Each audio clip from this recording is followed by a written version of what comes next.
Hello दोस्तों, तो आज हम लोग क्या देखेंगे? आज हम लोग देखेंगे जनगणना 2027 के बारे में। क्यों? क्योंकि अभी जस्ट जनगणना 2027 का ही दौर चल रहा है। मतलब यहाँ से एग्जाम में आने की संभावना 110%। इसलिए आज हम लोग देखेंगे वन लाइनर के फॉर्म में।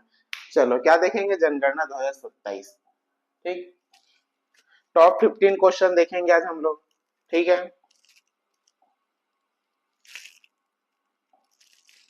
अब देखो क्या बोल रहा है। पहला पहला क्वेश्चन क्या बोल रहा है? जनगणना 2027 के लिए भारत के रजिस्ट्रार जनरल और जनरल आयुक्त कौन है? कौन रजिस्ट्रार जनरल जनरल आयुक्त? तो आप क्या बोलेगा? मृत्युंजय कुमार नारायण। कौन है? मृत्युंजय कुमार नारायण जी है। ठीक। अब सेकंड क्वेश्चन क्या बोलता है? जनगणना 2027 कितनी भाषाओं में आयोजित होगी? अगर कहीं पूछेगा जनगणना 2027 जो है वो कितनी भाषाओं में आयोजित होगी, तो आप बताओगे 15-16 भाषाओं में आयोजित होगी। ठीक। अब नेक्स्ट क्वेश्चन क्या बोलता है? जनगणना 2027 का पहला चरण कब से चालू किया? पहला चरण तो पहला चरण होगा 1 अप्रैल 2026 से चालू हो चुका है। ठीक। अब नेक्स्ट देखते हैं। अब नेक्स्ट क्या बोल रहा है? देखो जनगणना 2027 के ब्रांड एम्बेसडर, तो ये पूछ सकता है कौन है 2027 के ब्रांड एम्बेसडर, वो भी जनगणना के। तो सुदर्शन पटनायक। इसको हमेशा याद रखना। कौन है जी? सुदर्शन पटनायक। ठीक है। अब नेक्स्ट क्वेश्चन क्या बोलता है? जनगणना 2027 का शुभंकर, तो ये भी पूछ सकता है। शुभंकर से क्वेश्चन आता ही तो इस क्या पूछ सकता है? शुभंकर कौन है? तो आप बोलोगे प्रगति और विकास। क्या? प्रगति और विकास। क्या? जनगणना 2027 का शुभंकर। और ब्रांड एम्बेसडर कौन थे? सुदर्शन पटनायक। ठीक। अब नेक्स्ट क्वेश्चन क्या बोलता है? जनगणना 2027 की क्या बोल रहा है? 2027 की जनगणना स्वतंत्र भारत की कौन सी जनगणना है? क्या पूछा यहाँ पे? आपको पकड़ना है क्या? स्वतंत्र भारत की। तो ये है स्वतंत्र भारत की 8वीं जनगणना। ठीक। अब नेक्स्ट क्या बोल रहा है? 2027 की जनगणना भारत की कुल कौन सी जनगणना है? देखो यहाँ पे बोला था स्वतंत्र, तो 8वीं लेना, और कुल बोलेगा तो 16वीं लेना। इसका जस्ट डबल। ठीक। अब नेक्स्ट, भारत में पहली बार डिजिटल जनगणना हो रहा है कब? 2027 की जनगणना में। पहले क्या कॉपी पेन में होता था, लेकिन अभी क्या हो रहा है? पूरा डिजिटली रूप से हो रहा है जनगणना। ठीक।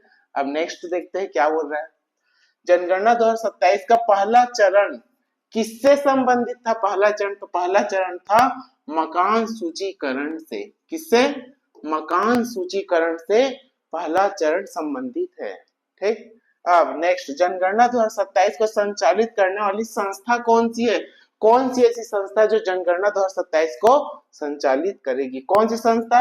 Registrar general of India. कौन है जी? Registrar general of India. ये याद रखना, आपको आईएमपी है, ये भी आईएमपी, ये भी, सब जितने भी बता रहा हूँ सब मोस्ट आईएमपी क्वेश्चन जो एग्जाम में कहीं ना कहीं आपको दिखेगा ही दिखेगा। ठीक। अब जनगणना 2027 में पहली बार किस श्रेणी का डाटा शामिल किया जा सकता है? और शामिल किया जा चुका है। कौन सा? जाति आधारित डेटा शामिल किया जा सकता है। किसमें? जनगणना के पहली बार। वो भी कौन सा श्रेणी में? ये। ठीक। अब नेक्स्ट क्या बोल रहा है? अब 13वां नंबर का क्वेश्चन क्या बोलता है? भारत की पहली जनगणना कब हुआ था? तो जो भारत है उसका पहला जनगणना हुआ है कौन सा? 1872 में हुआ है ये। और ये भी आपको पता होना चाहिए कि जनगणना कितने कितने साल में होता है? तो 10-10 साल में होता है। ठीक। लेकिन जब पहली बार जनगणना 2000 अभी इसके पहले 2011 में हुआ था, फिर 2021 में होना चाहिए, लेकिन नहीं हुआ था। क्यों?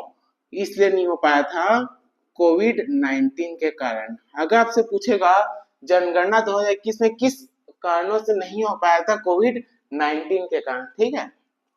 अब 14वां बोल रहा है भारत की पहली नियमित जनगणना।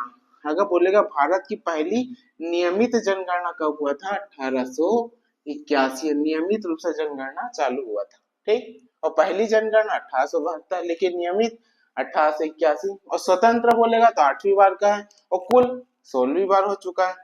ठीक। 16 नंबर का अभी का। जनगणना 2027 का मुख्य उद्देश्य क्या है? मोस्ट आईएमपी क्वेश्चन है। मुख्य उद्देश्य क्या है ये पूछ सकता है। तो इसका मुख्य उद्देश्य है जनसंख्या और सामाजिक आर्थिक डेटा जुटाना। क्या? जनसंख्या और सामाजिक सामाजिक आर्थिक डेटा को जुटाना है। ठीक, तो आज हम लोग क्या किया, आज हम लोग 15 क्वेश्चन के यहीं से आपको दिखेगा एग्जाम में। अब नेक्स्ट इसका पार्ट बनाएंगे और देखेंगे और इससे ज्यादा क्वेश्चन क्या क्या आ सकता है। ठीक है, तो आज के लिए इतना ही। अगर आपको अच्छा लगे वीडियो तो लाइक करना, शेयर करना, सब्सक्राइब करना भूलना मत। ठीक।